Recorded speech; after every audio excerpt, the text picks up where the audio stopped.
सम्मानित साथियों, नमो बुद्धाय, जय भीम। बौद्ध धर्म में अहिंसा का स्थान, इस विषय पर विश्व बौद्ध परिषद 20 नवंबर 1956 के दिन बाबा साहब को बोलने के लिए विश्व बौद्ध परिषद के अध्यक्ष डॉक्टर जीपी मलाल शेखर ने बाबा साहब से विनती की कि आप इस विषय पर अर्थात बौद्ध धर्म में अहिंसा का स्थान पर अपना संबोधन दें। लेकिन जब बाबा साहब स्पीच देने के लिए पहुंचते हैं 20 नवंबर 1956 को, तो वहाँ की बहुसंख्यक जनता और बहुसंख्यक जो प्रतिनिधि थे, उन्होंने बाबा साहब से विनती की कि आप बुद्ध या कार्ल मार्क्स विषय पर बोलें।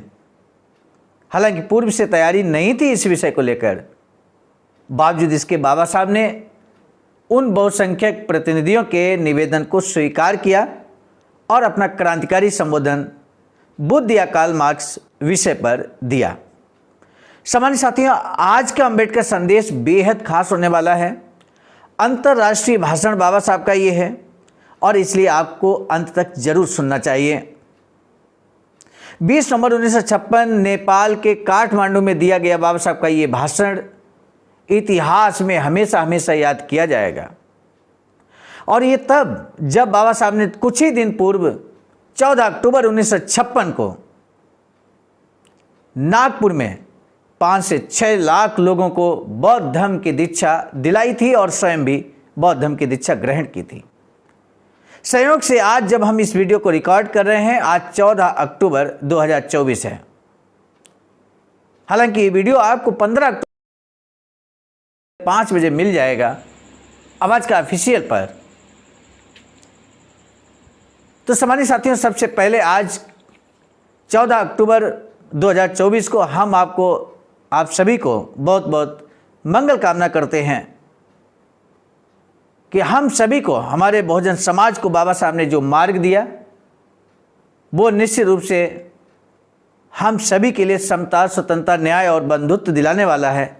इसलिए हमें बाबा साहब के मार्ग पर आगे बढ़ना होगा। आज का अंबेडकर संदेश बिना विलंब के हम शुरू करने जा रहे हैं, लेकिन उससे पहले एक निवेदन है कि हमारे इस चैनल आवाज़ का ऑफिशियल को आप सब्सक्राइब कर लीजिए बेल आइकन के साथ में, ताकि हर दिन सुबह मिलने वाला अंबेडकर संदेश आपके मोबाइल स्क्रीन पर सुबह 5 बजे आपको मिल जाया करे। आइए शुरू करते हैं आज का अंबेडकर संदेश। बौद्ध धर्म का विषय उज्जवल कैसे रहेगा, इस बारे में बाबा साहब बताते हैं। बौद्ध धर्म में अहिंसा का स्थान की जगह पर बुद्ध या कार्ल मार्क्स के बारे में बाबा साहब ने क्या कहा, इस विषय में आज हम आपको बताने वाले हैं। अब चलिए चलते हैं आज के अंबेडकर संदेश की तरफ। आज का अंबेडकर संदेश प्रसारित किया जा रहा है स्थान Buddha Bodhisattva Ambedkar international centre BBAIC Sarnath, Varanasi, राज्य उत्तर प्रदेश, देश भारत के सौजन्य से। सीधे विषय बुद्ध या कार्ल मार्क्स, इसी विषय पर आज का अंबेडकर संदेश बाबा साहब डॉक्टर अंबेडकर संपूर्ण वाङ्मय खंड 40 से पेज नंबर 474 से 476 तक हम लेकर उपस्थित हो चुके हैं। काठमांडू की विश्व बौद्ध परिषद के समापन से पूर्व डॉक्टर बाबा साहब अंबेडकर का विभिन्न देशों से आए प्रतिनिधियों को संबोधित करने हेतु विशेष भाषण 20 नवंबर 1956 के दिन रखा गया था। भाषण नेपाल के वैभवशाली राज दरबार में था। भारत में लोप होने के बाद कई सालों तक बौद्ध धर्म नेपाल में अपने पूरे चरम पर था, लेकिन आज वहाँ मनु प्रणीत विषमता पर आधारित हिंदू धर्म कानूनी तौर पर जारी रखा गया है। ऐसे देश में डॉक्टर बाबा साहब अम्बेडकर द्वारा बौद्ध धर्म की श्रेष्ठता के बारे में भाषण देना, ये एक अपूर्व भाषण देने की घटना थी। विश्व बौद्ध परिषद के समापन की ओर देखने का अपना मौलिक दृष्टिकोण उन्होंने 3 बजे होने वाला था। दिनांक 20 नवंबर में पूर्व के दिन विश्व बौद्ध परिषद के आखिरी दिन विश्व बौद्ध परिषद के अध्यक्ष डॉक्टर जीपी मलाल विश्व बौद्ध परिषद के पूर्व अध्यक्ष और ब्रह्मदेव सुप्रीम कोर्ट के बौद्ध धर्म में अहिंसा का स्थान विषय पर भाषण और उनकी पत्नी बाबा साहब ने उनकी विनती स्वीकार की, लेकिन विश्व बौद्ध परिषद के बहुसंख्यक प्रतिनिधियों ने आग्रह किया कि बाबा सम्मान पूर्वक अभिवादन मार्क्स विषय पर भाषण पर बैठे। मंच पर नेपाल के राजा महेंद्रवीर विक्रम सहदेव एक सजाई गई कुर्सी पर विराजमान हुए।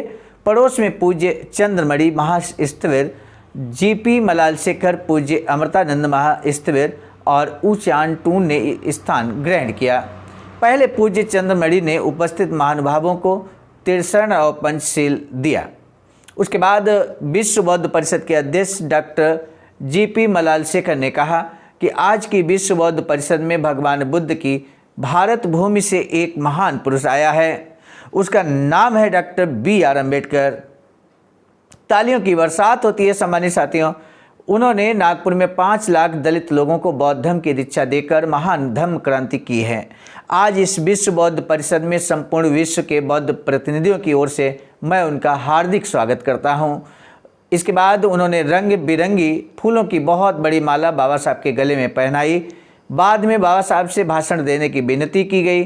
डॉक्टर बाबा साहब अम्बेडकर खड़े हुए और एक बार फिर तालियों की गड़गड़ाहट के बीच बाबा साहब का स्वागत किया गया। सविताबाई बाबा साहब के पीछे खड़ी हुई थी। कैमरों ने फटाफट तस्वीरें खींची और फिर धीर गंभीर आवाज़ में बाबा साहब ने बुद्ध या कार्ल मार्क्स इस विषय पर अपना ऐतिहासिक भाषण दिया। सामान्य साथियों, इस भाषण में क्या कुछ कहा, एक बार पुनः निवेदन, हमारे इस चैनल को आप अभी सब्सक्राइब कर लें, बाद में हो सकता आप भूल जाएं। उन्होंने कहा कि सम्माननीय अध्यक्ष महोदय, आदरणीय भिक्षुगण और सज्जनों, विश्व बौद्ध परिषद के बहाने नेपाल में आने के बाद भी परिषद के कामकाज में प्रतिनिधि की तरह भाग नहीं ले पाया, इसके लिए मैं बहुत क्षमा प्रार्थी हूँ। आज मैं यहाँ उपस्थित तो हूँ, लेकिन शारीरिक तौर पर मेरे बीमार होने के कारण परिषद के कामकाज की गतिविधियां और परेशानियां मुझसे बर्दाश्त नहीं होने वाली हैं। इसका एहसास प्रतिनिधियों को होगा, इसका मुझे यकीन है। परिषद का अनादर करने के लिए मैं गैर हाजिर नहीं रहा। अपने स्वास्थ्य के कारण मैं परिषद के कामकाज आदि में कर्तव्यों में पूरा नहीं उतर पाऊंगा, इसी कारण मैं उपस्थित नहीं रह सका। शायद परिषद में गैर हाजिर रहने के कारण हुए नुकसान को भर देने के लिए ही आज भरी दोपहरी में भाषण के लिए मुझसे कहा गया है। भाषण के लिए मैंने हामी तो भरी है, लेकिन यहाँ उपस्थित होने के बाद ही मुझ पर ये जिम्मेदारी अचानक सौंपी गई है। आप लोगों के सामने भाषण देना पड़ेगा, इसका मुझे बिल्कुल पूर्वाभास नहीं था। मैं किस विषय पर बोलूँगा, इस बारे में पूछे जाने पर बौद्ध धर्म की अहिंसा विषय मैंने सुझाया था, लेकिन मुझसे कहा गया है कि परिषद के बहुसंख्यक लोगों को लगता है कि सरसरी तौर पर मैंने जिस विषय का जिक्र किया था उसी विषय पर, यानी बौद्ध धर्म और साम्यवाद पर मुझे बोलना चाहिए। इसलिए भाषण का विषय बदलने की भले मैंने अनुमति दी हो, लेकिन ईमानदारी के साथ मुझे ये बताना पड़ेगा कि अचानक ये विषय दिए जाने के कारण इतने महान और विस्तृत विषय पर बोलने की मेरी कोई तैयारी नहीं है। ये विषय केवल महान और विस्तृत ही नहीं बल्कि बेहद जटिल भी है।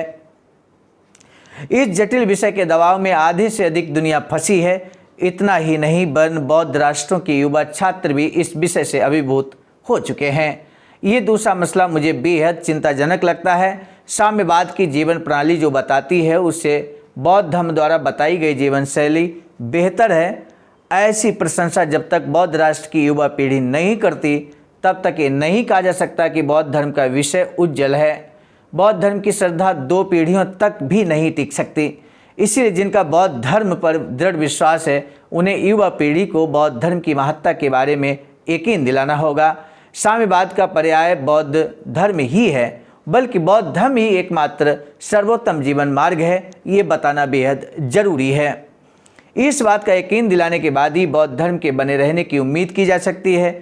हमें एक और बात ध्यान में रखनी होगी कि यूरोप के बहुसंख्यक लोग और एशिया के बहुसंख्यक युवाओं का ये नज़रिया है कि आज की दुनिया में केवल कार्ल मार्क्स ही पूजनीय महापुरुष या दूत हैं।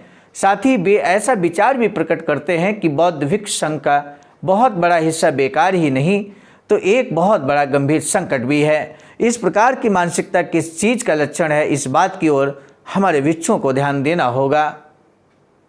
उसकी पृष्ठभूमि को उन्हें समझना होगा। कार्ल मार्क्स के साथ तुलना की जा सके, इस प्रकार उन्हें अपने आप को ढाल लेने की पूरी कोशिश करनी होगी, तभी बौद्ध धर्म की श्रेष्ठता साबित की जा सकती है। इस भूमिका के बाद मैं आपको बौद्ध दर्शन और मार्क्सवाद या साम्यवाद के प्रमुख विशिष्ट मुद्दों के बारे में विस्तार से बताऊंगा।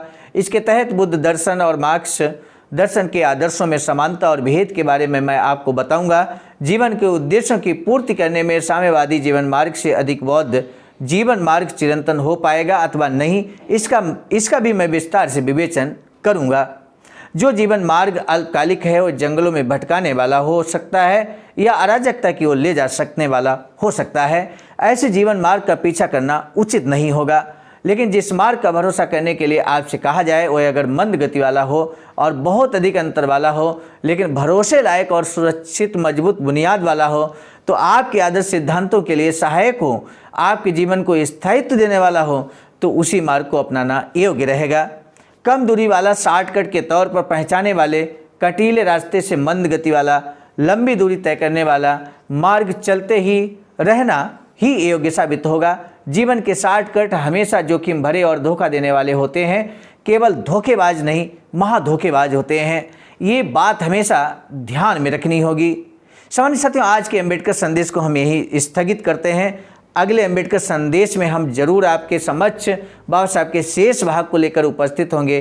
पहला प्रश्न आज का है, विश्व बौद्ध परिषद काठमांडू में बुद्ध की धरती से कौन प्रतिभाग किया था? विश्व बौद्ध परिषद में यहाँ पर जब विश्व बौद्ध परिषद के अध्यक्ष, राष्ट्रीय अध्यक्ष जब संबोधन करते हैं, संचालन करते हैं और यहाँ पर बताते हैं कि काठमांडू में बुद्ध की धरती भारत से एक महापुरुष प्रतिभाग कर रहे हैं, तो उस महापुरुष का नाम आपको बताना है। और दूसरा प्रश्न है, बोधिसत्व बाबा साहब डॉक्टर भीमराव अंबेडकर को किस विषय पर भाषण देना था? यानी कि किस विषय पर भाषण देना था और बाद में बदल कर कौन सा विषय बाबा साहब को विनती की गई, उस विषय को भी आप बता सकते हैं। यानी कि दोनों विषय यहाँ पर बता सकते हैं। आज का अम्बेडकर संदेश कैसा लगा ये कमेंट सेक्शन में जरूर बताइए। आंसर देने के साथ साथ ये भी आप बता सकते हैं। और साथ ही साथ हम आपको बता दें, बाबा साहब की एक अधूरी इच्छा है वैचारिकी सेंटर बनाने की। सारनाथ वाराणसी राज्य उत्तर प्रदेश में आवाज़ का BBS3 अर्थात आवाज़ का मतलब होता है अखिल भारतीय अनुसूचित जाति जनजाति कर्मचारी कल्याण एसोसिएशन के द्वारा बहुजन बोधि समाज संघर्ष समिति के द्वारा दिए गए अकाउंट नंबर IFC कोड पर अगर आप अमूल्य योगदान करते हैं तो ये सीधे इसी वैचारिकी सेंटर के निर्माण में जाकर ये पैसा आपका खर्च होगा।